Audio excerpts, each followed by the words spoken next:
자, 그러면 2장 첫 번째 파트 나아가 보겠습니다.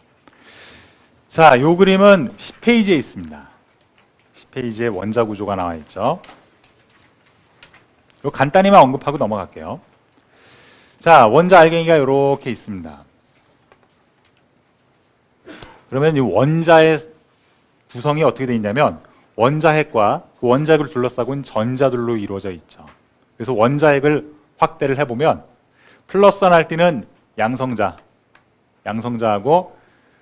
전기적 성질이 전혀 없는 중성자로 이루어져 있습니다. 이런 것들을 묶어서 핵자라고 얘기를 하죠. 그러면 이 주변에는 전자들, 우리가 일렉트론이라고 부르는 이 전자들이 둘러싸고 있는데 그 둘러싼 전자들이 한 개일 수도 있고 두 개 이상이 여러 개일 수도 있습니다. 그래서 원자의 대부분의 부피는 전자가 차지하게 되고 원자의 대부분의 질량은 원자 핵이 차지하게 됩니다. 그 책에도 남아 있는데 앞장이나 뒷장이 있을 거예요.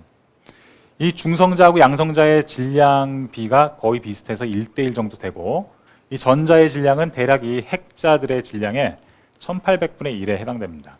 요 알갱이 하나가 전자 1800개의 질량과 거의 맞먹는다는 거죠. 그렇죠?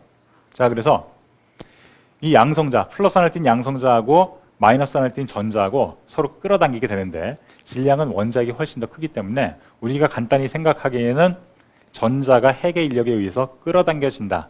그런 식으로 인식을 하는 겁니다. 아시겠죠?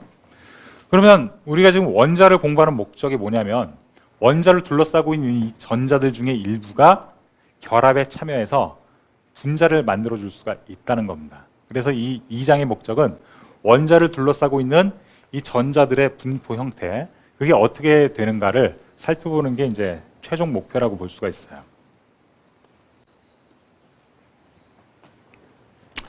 자, 그럼 맨 처음에 나오는 게 이제 전자고 빛입니다.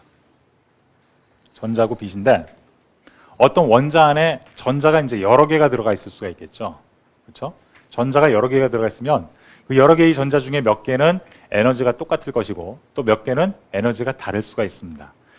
그게 얼마의 에너지를 갖는가, 또는 어떤 거는 에너지가 낮고 어떤 거는 에너지가 또 높은지를 어떻게 알 수 있냐면 빛을 쏴서 알 수가 있습니다. 빛을 쏘게 되면 이 원자에 들어있는 전자들이 그 빛을 흡수를 해서 에너지가 증가하게 됩니다. 또 반대로 에너지가 높은 전자는 빛 에너지를 방출하면서 더 낮은 에너지 상태로 내려올 수가 있어요. 그래서 이 원자에 빛을 쏘게 되면 원자의 위치도 물론 판단할 수 있지만 원자를 둘러싸고 있는 원자 핵을 둘러싸고 있는 전자들의 에너지 값을 조사를 할 수가 있고, 일단 그렇게 되면은 에너지가 낮은 전자가 몇 개고 에너지가 높은 전자가 몇 개인지를 쉽게 밝혀낼 수가 있다는 거죠. 그래서 맨 처음에 볼 것은 전자와 빛의 상호작용입니다.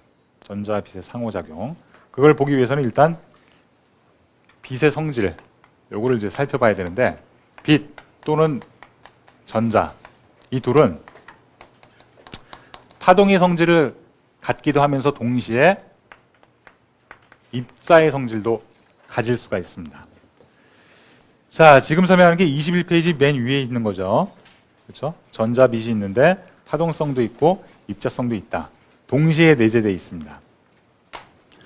그럼 파동에 대해서 이제 지금부터 자세하게 설명하겠지만, 지금 여기 있는 그림 보면은 이게 1차원의 어떤 간략한 파동의 형태입니다. 그렇죠? 파동.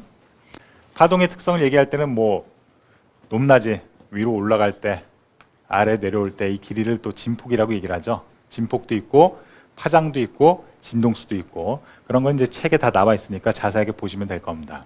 자, 그러한 성질들이 이제 파동의 성질인데, 이 파동의 가장 중요한 성질 중에 하나가 뭐냐면 특정 순간에 여러 군데에 위치할 수가 있다는 겁니다.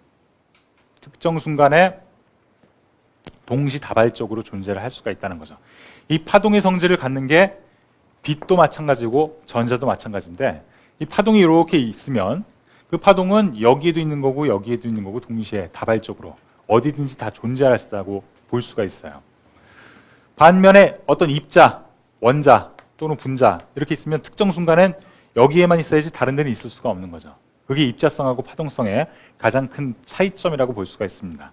물론 이거 외에도 여러 가지 내용들이 있겠지만 가장 단순하게 요약했을 때, 우리한테 필요한 개념들을 압축했을 때 입자성과 파동성을 이렇게 나눠볼 수가 있습니다. 그럼 우리 눈에 보이는 모든 사물들은 입자성이 굉장히 강하기 때문에 동시다발적으로, 한순간에 동시다발적으로 존재할 수는 없다는 거죠. 우리가 보고 있는 사물은 그 순간에는 그 지점에만 있어야 되니까 입자성이 굉장히 크다고 할 수가 있습니다. 근데 보통 전자같이 질량이 굉장히 작아질수록 파동성이 크게 대두가 되고 있어요. 그래서 두 가지 성질을 빛과 전자가 다 가지고 있지만 그 중에서도 우리가 중요하게 생각하는 건 바로 이 파동의 성질입니다. 파동의 성질. 자, 그럼 빛이 어떻게 구성되는지 보죠.